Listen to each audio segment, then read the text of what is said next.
I got this rain barrel. It had apple cider vinegar in it. I used it for salad dressing. It's food safe. I'm going to use this little ridge right here as a guide. Just stand off it a little bit. And that's just about 10 inches. So it's going to be a 10-inch bed. We're going to do flip it over and make that a grow bed. And that for fish. I thought I could use this as a guide. I thought I could use this bump as a guide. But when I'm looking in the sun, it looks like you can see it.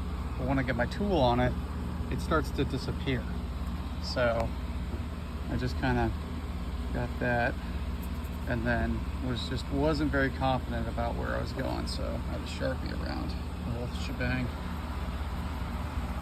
I suppose it's worth noting that the scraps were blocking my view of where my Sharpie line was. So the Sharpie line really did work out well because it was hard to see anyway. And so you just kind of hit this with the toothbrush and keep it clean and go really, really slow. And I did this in probably about 6 or 8 passes. Try to get this to sit in the ridges. You can see it's much bigger back here, right? So that's because of this curve here, and then this flanges out. It actually is pretty cool because if you cut it here, you can flip it over and just make a lid, but then it comes out. So this is considerably bigger. I'm basically just going to use this as an access port for my bubble filter.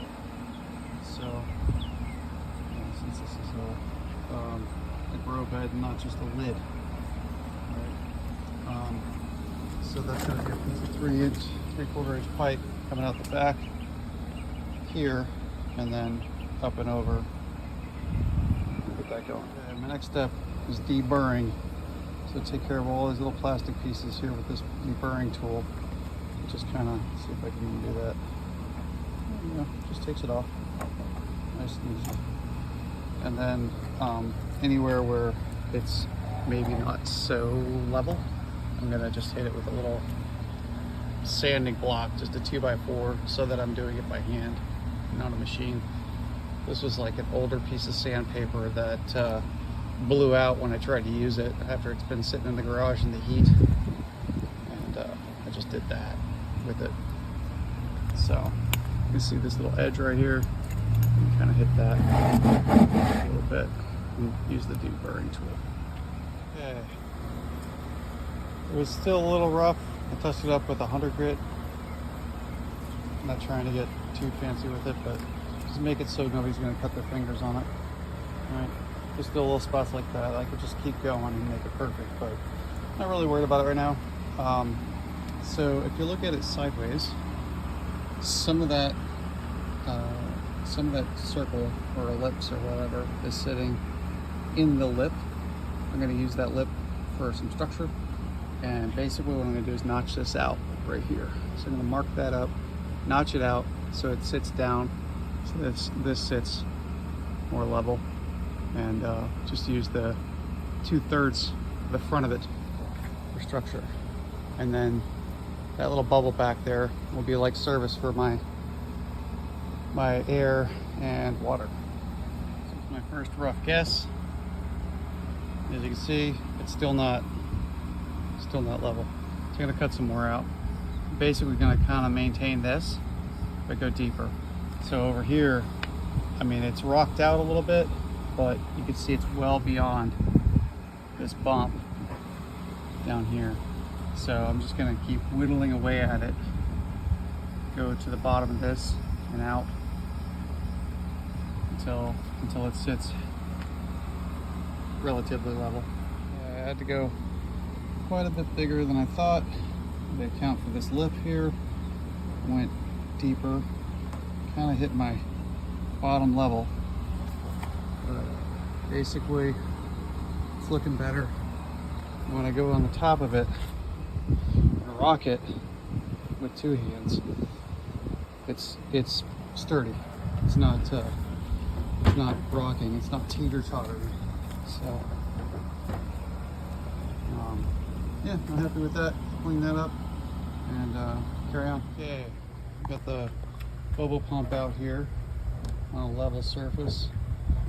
Eventually we're just going to do this, but this bubble pump sits, it's not sitting flush, so I'm going to bend the pipe with the heat gun. I cheated and got this pre-manufactured, so it'll look nice.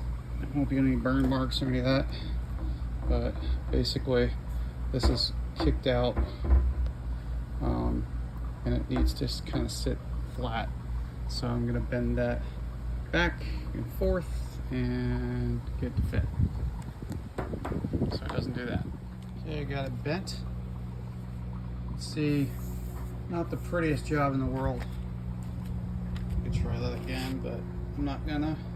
And yeah, actually burned a spot too down here. That's awesome. But yeah, so basically now it sits better. It's almost level or plumb, and just by itself, naturally, without too much when the bottom is touching the bottom. So thinking what I'm going to do is probably drill a hole in here and put a little strap there, and maybe just like Velcro, so you could take it off super easy. Anyway, so the next thing is basically I've got a coupling on this end here to make it so that you can just swing this out of the way, and then we're going to make that about just a little bit over the top of that so that it just dribbles straight in.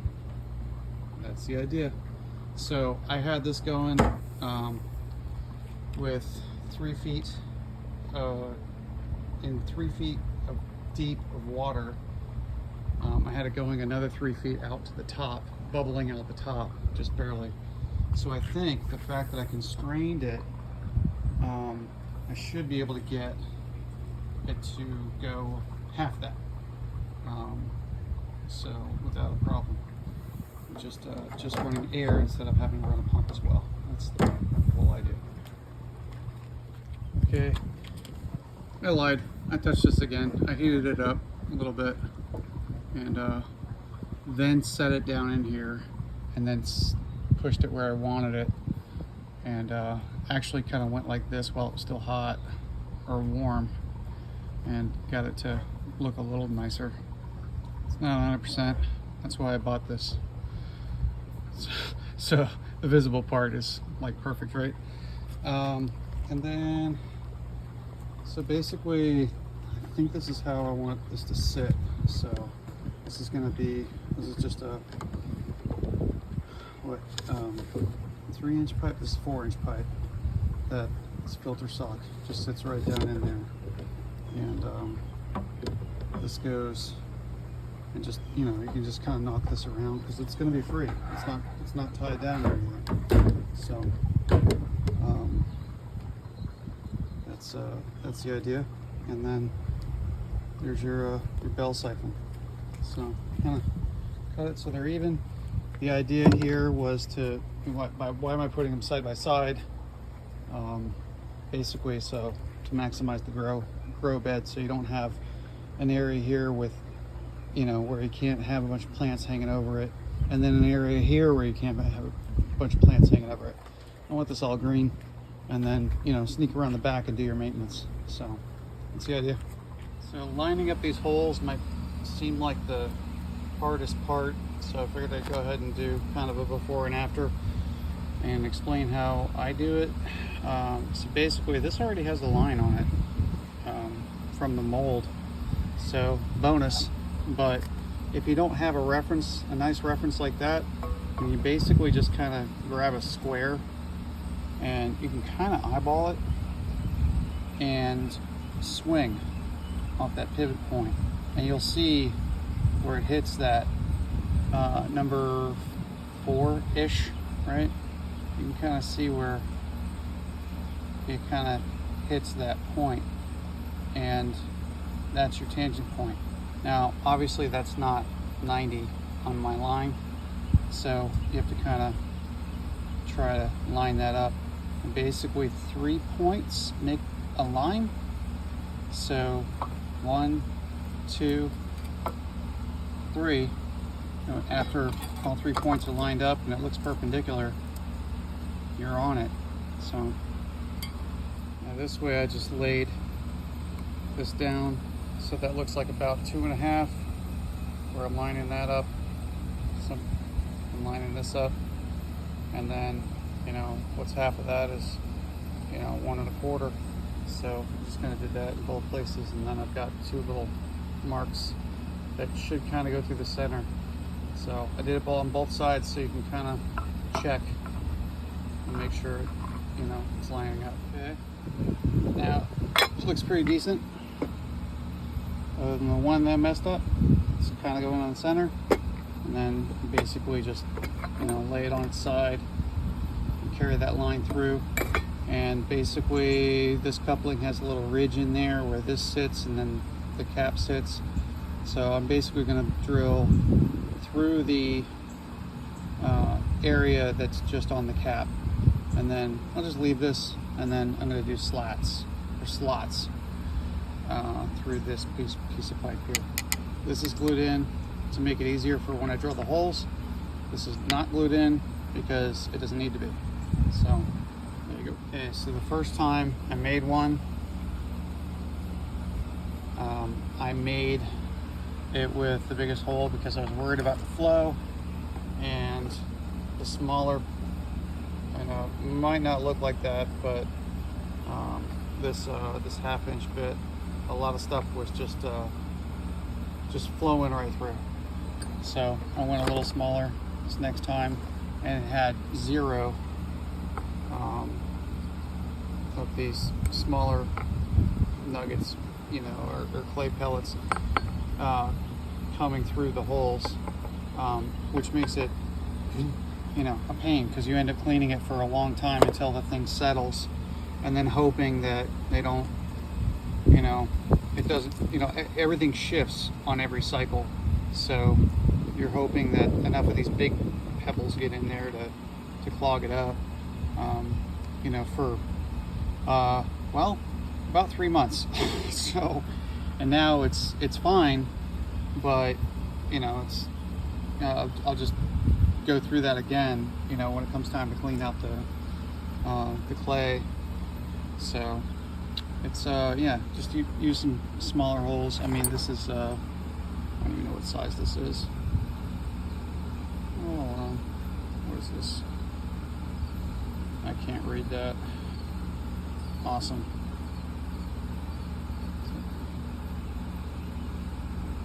Yeah. Smaller than a 1/2 inch. Oh, and drill pilot holes first. Drill a pilot hole, smaller bit, you know, just about where you want it, but accounting for the size of the hole that it's going to be. So you want it kind of near the edge, but not. You don't want it like right on the edge. You don't want to blow out the edge. So, you know, just like that, and then drill your little pilot hole so that it has a place to you know, guide the bigger bit through and make it easier.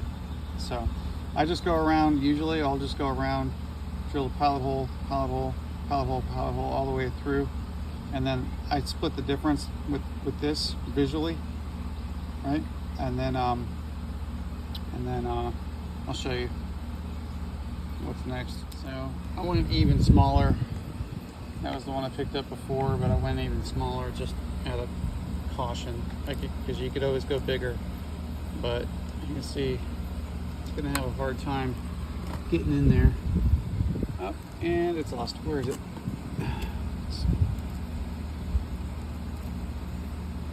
That's the smallest, you know, relatively smallest one, and then obviously no problem.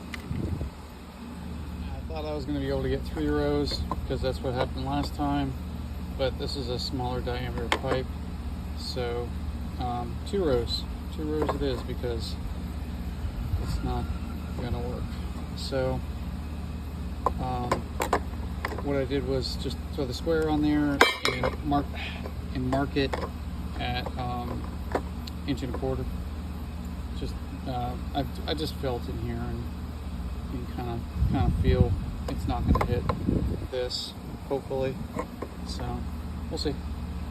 Yeah, before I drill the big hole for the bulkhead, I drilled that pilot hole.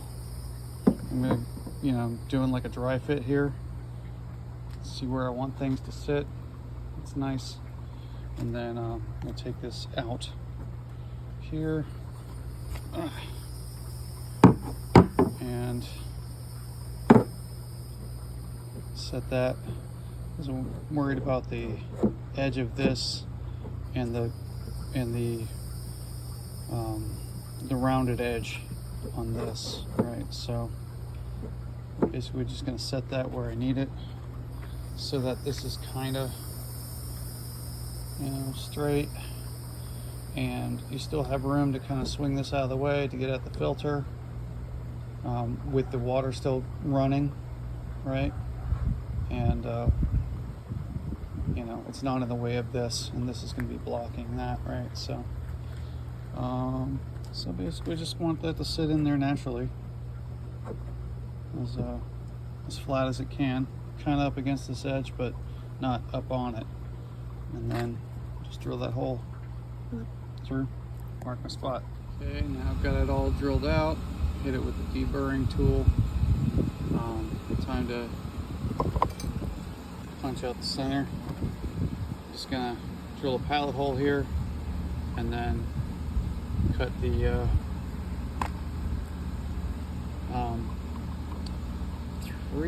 1 inch hole for a 3/4 inch bulkhead adapter. Yeah, I need a 1 inch hole. Usually I'd like to use a hole saw. I just don't have a 1 inch hole saw, so I'm going to use this paddle bit. I used it last time and it was fine. Just got to kind of go slow and go backwards. So instead of using an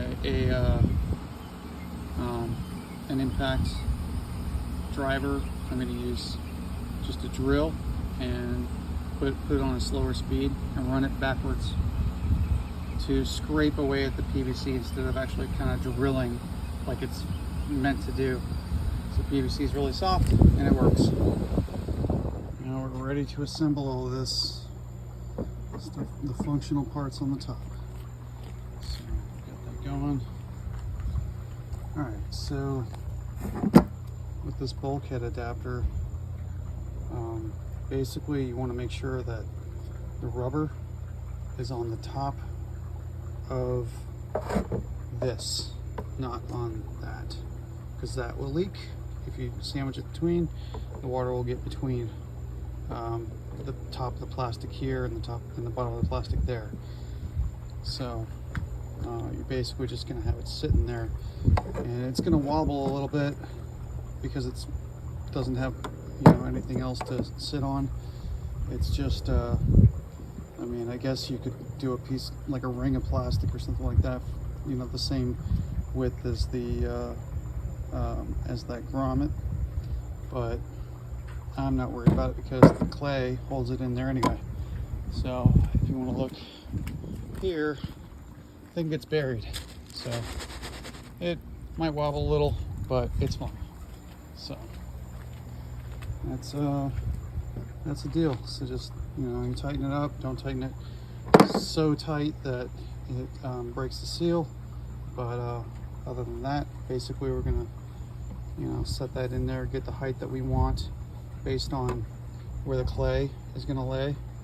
So you want about I'm gonna say like a 2 inch or 3 inch lip here. So the height of the water is going to be determined by where the top of the bell siphon sits. So 2 or 3 inches above, or actually about 3 inches down, because you want to be able to cover an inch of clay on top so you don't get algae growing on the top.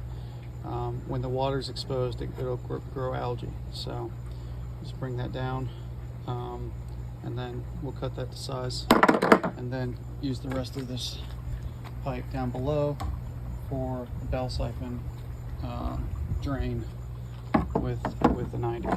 So there we go. Okay, so this is dribbling out. It's not absolutely full, but it's right maybe at that 35 gallon or a little bit above. The question is, with all the displacement of the clay, how much water is it actually going to pump out before it starts to drain? Because we're going to lose this when it gets lower because it needs more pressure. So that might not work, but we'll see. So there's the drain. So grommet is on that side. The ridges on the grommet were facing up. On this one, it wasn't just smooth, there was little ridges. This is threaded and this is not. And then this is just pushed in, and this is licking my leg. Stop it, because there's plastic on my leg.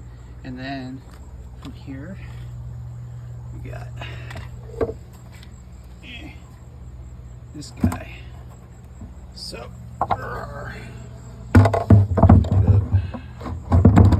okay, so look, it's just fitting in nicely now. So, pretty nice. All right, so in this guy, you just kind of reach your hand in there and twist. Looks like it's a little deep for my hand, so wouldn't hurt to cut this down a little bit, but that's fine for now. You just need to be able to grab it with a couple fingers and pull it out. If you need to clear, if something gets stuck in there, usually it's clay, right? But hopefully the size of the holes that we made will make it so that doesn't happen. So, and then from here, this guy, just rest this down in there and let it sit like that. And this is kind of it. So I'm gonna do just a Coke bottle or some kind of bottle, and so that you can see the water, and so it's clear. So that is the deal. And this kind of spins around. Interesting. Huh. So maybe servicing it, you can kind of, like, yeah, whatever. Anyway, the intent is for it to kind of be squared up. So, like so. All right, can't wait to get some water in here. We're gonna test it. Okay, just started dribbling a little bit, and it's about, well, let's see, there's a gauge on the side here. That's 20 gallons. 20 gallons, it says. About that.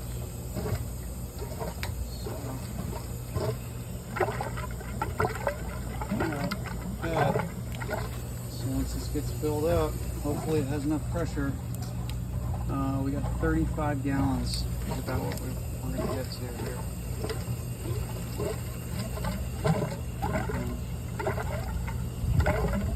See what happens. If not, we have to buy a pump.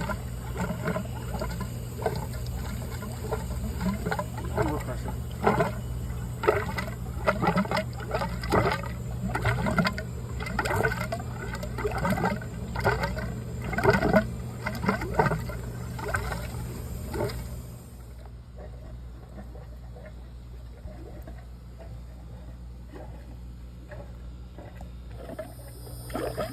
So, almost halfway there.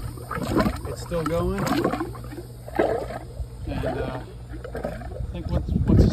clay. That'll be enough displacement. Clay and roots, really, right? So that's just kind of in there. It's not super tight, not on purpose. So I shortened this down a little bit. I realized I don't even have to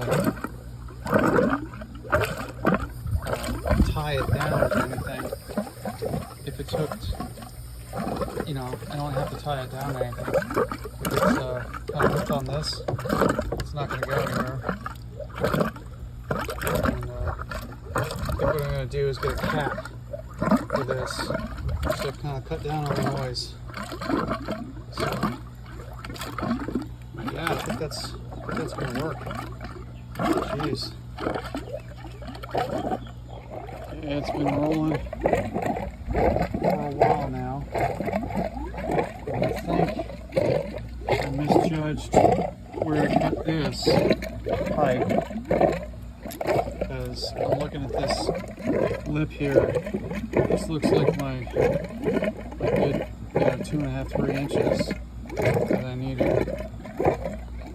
So that's way too high. So I'm going to take it apart real quick, cut the pipe, and wait for it to finish, I guess. But it is absolutely working.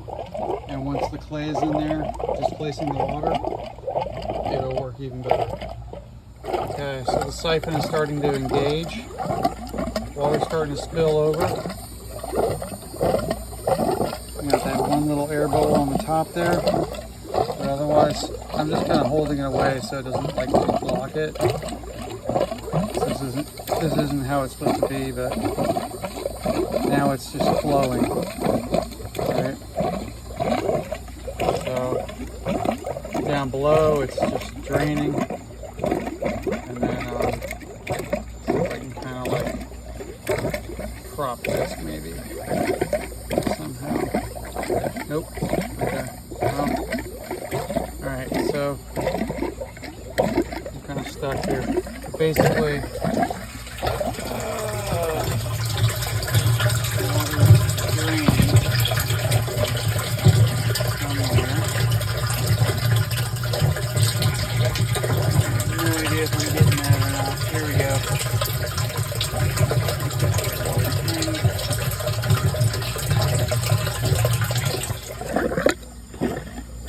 and that's full of water here. So it is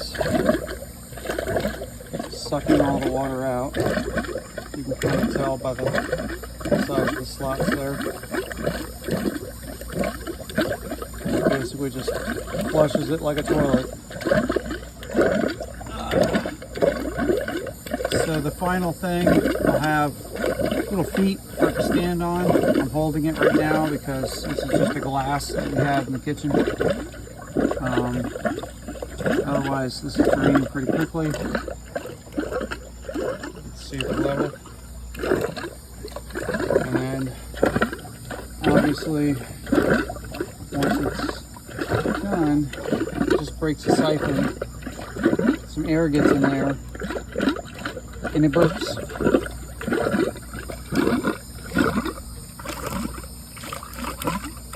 And that actually is creating more pressure for this to flow a little better out here. So it's kind of cool. This drains faster.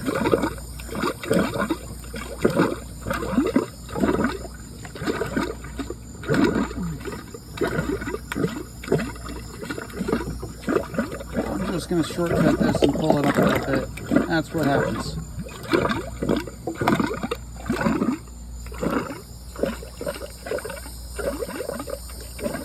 So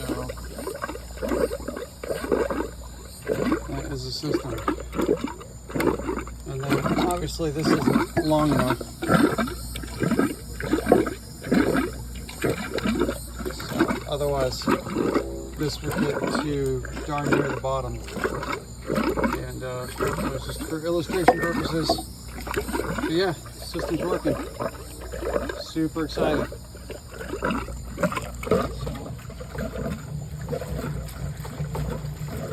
So, that's it.